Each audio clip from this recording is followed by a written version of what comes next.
불안과 걱정이 머릿속을 떠나지 않습니다. 이런 불안감 대체 왜 생기는 건가요? 불안이라고 하는 건 무조건 나쁜 것일까요? 이 불안이라고 하는 것은 분명한 기능이 있습니다. 바로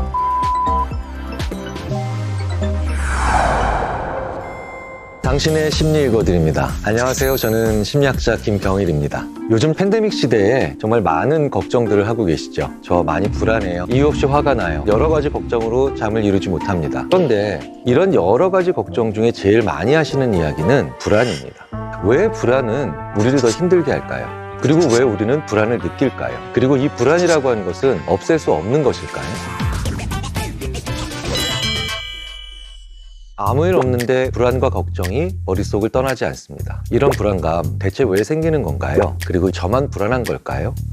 불안의 정의가 무엇일까요? 어떤 안 좋은 일이 있을 것 같다는, 혹은 어떤 안 좋은 일이 다가올 것이라고 하는 그런 왠지 모를 느낌으로 인한 초조함이에요. 자, 그러면 제가 한 사람의 심리학자로서 가장 먼저 말씀드려야 될 내용은, 불안은 당신만 느끼는 게 아닙니다. 우리 모두가 느끼는 겁니다. 왜일까요? 불안이라고 하는 것이 반드시 동반하고 있는 것 중에 하나가 고립감이에요. 그래서 내가 무언가로 인해서 불안하다면 이 불안, 초조함, 떨림 이런 것들이 나만 느끼는 것인가 라고 하는 생각에 빠지기 쉽다는 거죠. 그래서 저는 예전에 이런 일이 있었습니다. 컴퓨터에서 늘 돌아가던 프로그램이 구동이 되지 않습니다 라고 하는 거예요. 그래서 제가 그 에러 메시지를 넣고 그 다음에 검색을 해봤습니다. 재밌는 건 거의 똑같은 문장으로 질문과 정보들이 쭉 검색돼 나오니까 아직 그것에 대한 내용을 읽기도 전에 불안이 진정되고 좀 더 꼼꼼하게 살펴봐야 되겠다라고 하는 동기가 생기더라고요.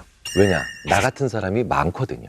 그렇기 때문에 대표적인 것이 미국에서 출발한 Patient Like Me라고 하는 사이트입니다. Patient, 환자죠. Like Me, 나 같은 환자들인 거예요.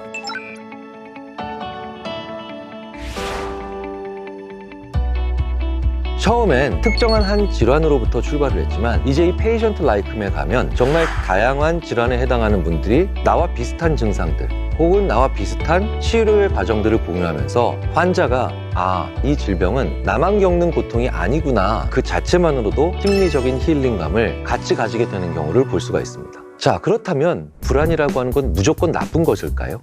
이 불안이라고 하는 것은 분명한 기능이 있습니다.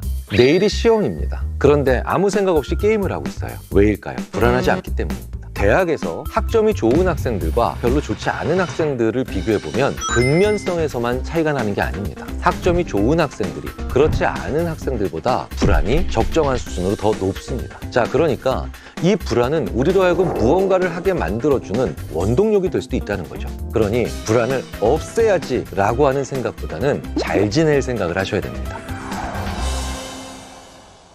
팬데믹 때 정말 많은 분들은 여러 가지 일들에 대해서 불안을 토로하시죠. 그리고 그분들과 직접 대화를 해보면 무엇에 대해서 불안해하고 있는데 그것에 대해서는 제대로 알고 있는 양은 의외로 굉장히 적더라는 거예요. 그러니까 이 불안을 적절하게 유지하게 만들고 나의 에너지를 좋은 곳에 쓰게 만들기 위한 무언가가 필요하겠죠. 바로 팩트. 내가 어떤 것에 대해서 정확한 사실을 모르고 있기 때문에 불안한 겁니다.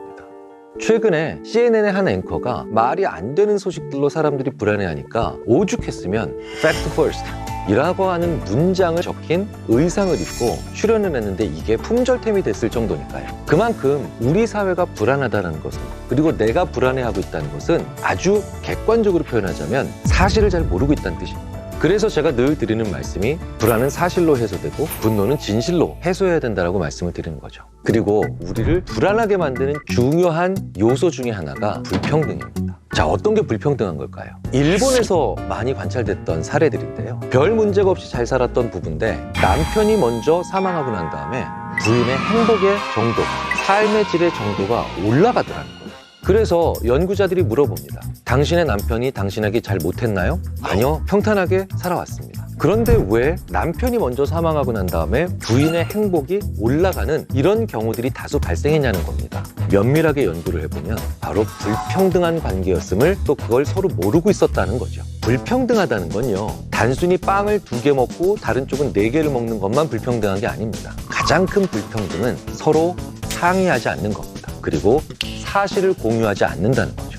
내가 모르는 사이에 일어나는 일들에 대한 불평등으로 인한 불안의 요소가 더욱더 커질 수밖에 없다는 거죠. 그리고 이런 문화는 우리나라에서도 상당히 강한 편이라는 걸 우리가 부인할 수 없겠죠. 내가 실직을 했거나 집안에 금전적인 문제가 생겼습니다. 남편이 부인에게, 부모님이 자녀에게 잘 안 해왔던 일들입니다. 그런데 그것은 미덕일 수도 있고 따뜻한 배려일 수도 있겠지만 더 큰 불안을 만들어낼 수 있는 요소고요. 결국은 자기도 모르는 불안을 필요 이상으로 많이 느끼게 만들어주는 악순환이 될 수도 있다는 겁니다. 자, 그렇다면 어떻게 해야 될까요? 상의해야 됩니다. 그리고 이 상의의 재료는 지금 일어나고 있는 정확한 이야기들이죠. 그리고 또 다른 중요한 요인이 하나 있습니다. 불안이 많은 경우, 이럴 땐 내가 충분히 예측을 할 수 있도록 예고가 되어야 됩니다. 밤 10시까지 갈게 라고 얘기해주면 예고가 되고요. 그리고 이 예고되는 것은 사람들로 하여금 내가 훨씬 더 예측을 잘할 수 있다라는 마음의 시뮬레이션을 가능하게 합니다. 넌 그런 거 몰라도 돼. 그런 것까지는 알 필요 없어. 기업에서든 가정에서든 이런 얘기는 서로 하시면 안 됩니다. 이렇게 팬데믹 상황처럼 불안이 더 강하게 거의 모든 사람들을 지배하고 있을 때는 어떤 사람을 만나야 되겠냐는 겁니다. 결론부터 먼저 말씀드리자면 자기 감정에 솔직한 사람을 만나야 됩니다. 무슨 얘기냐? 저는 예전에 어떤 경기에 뛰기 전에 제가 불안해하고 있더니 친구가 야, 나도 불안하다 야. 이랬더니 저는 오히려 훨씬 힘이 되더라고요.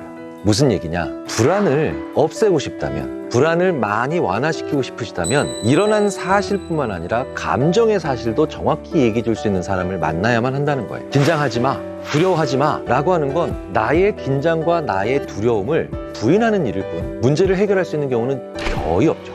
그래서 저는 면접 과정에 심사위원으로 참여했을 때 긴장 푸세요, 불안해하지 마세요 이런 얘기 하지 맙니다. 팬데믹 시대입니다. 모든 사람들이 불안합니다. 그런데 마치 자기는 불안하지 않은 것처럼 이런 사람을 만나면 오히려 나의 불안은 더욱더 커질 수밖에 없다는 거죠. 잘 생각해 보십시오. 나의 상태를 보여줬는데 자기는 아니라고 하는 사람에게 과연 나의 불안에 대한 얘기를 할 수 있을까요? 할 수 없습니다. 하지만 나 불안해 라고 얘기했을 때 아이고 야 나도 불안하다. 그럼 우리는 자연스럽게 이런 얘기를 할 수 있게 되겠죠. 너 언제 불안하냐? 뭐 때문에 불안해? 이제 같은 문제를 가지고 있는 사람이고 같이 감정에 솔직해졌으니 이제 훨씬 더 자질구레한 얘기를 할 수가 있겠죠. 밀가루 한 덩어리를 반죽으로 가지고 있습니다. 그러면 이걸 가지고 뭘 만들 수 있을까? 우리가 감을 잡을 수가 없으니 약간 불안하죠. 그런데 이 밀가루 한 덩어리를 가지고 한 20% 정도의 덩어리로 만두 10개를 만들었다면 이제 나머지 80%로 만두 40개를 만들 수 있게 되겠죠. 그러니 이 큰 덩어리라고 하는 불안에서 자질구레한 구체적인 몇 가지를 떼어내서 서로 솔직하게 얘기를 해보면 이제 나머지 80%도 어느 정도 감이 잡히게 되는 겁니다. 그래서 솔직하게 자기의 감정 상태를 얘기해 줄 수 있는 사람을 만나는 건 팬데믹 시대에 그 무엇보다도 중요합니다.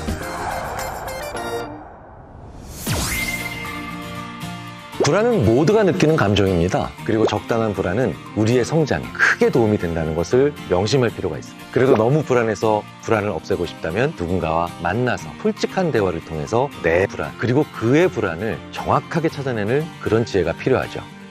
적당한 수준의 불안은 아주 적당한 수준으로 가득 차 있는 자동차의 연료와 같은 거예요. 지금 불안하신가요? 그렇다면 내가 아직 살아 숨쉬기 때문입니다. 그러니 지금까지 말씀드린 심리학자들이 연구를 통해서 알아낸 그리고 실증해낸 몇 가지 방법을 통해서 나의 불안과 잘 지낼 수 있는 혹은 나의 불안을 잘 이용할 수 있는 그런 상황으로서 이 불안을 대하시는 것이 어떨까 싶습니다. 녹화 직전에 방 안 치웠다고 전화가 왔어요. 불안해지기 시작합니다. 그래서 들어가는 길에 전화할 겁니다. 나 지금 무서워 죽겠어. 아마 이렇게 솔직한 감정을 얘기함으로 인해서 덜 혼날 가능성이 커질 겁니다. 솔직해져야 됩니다.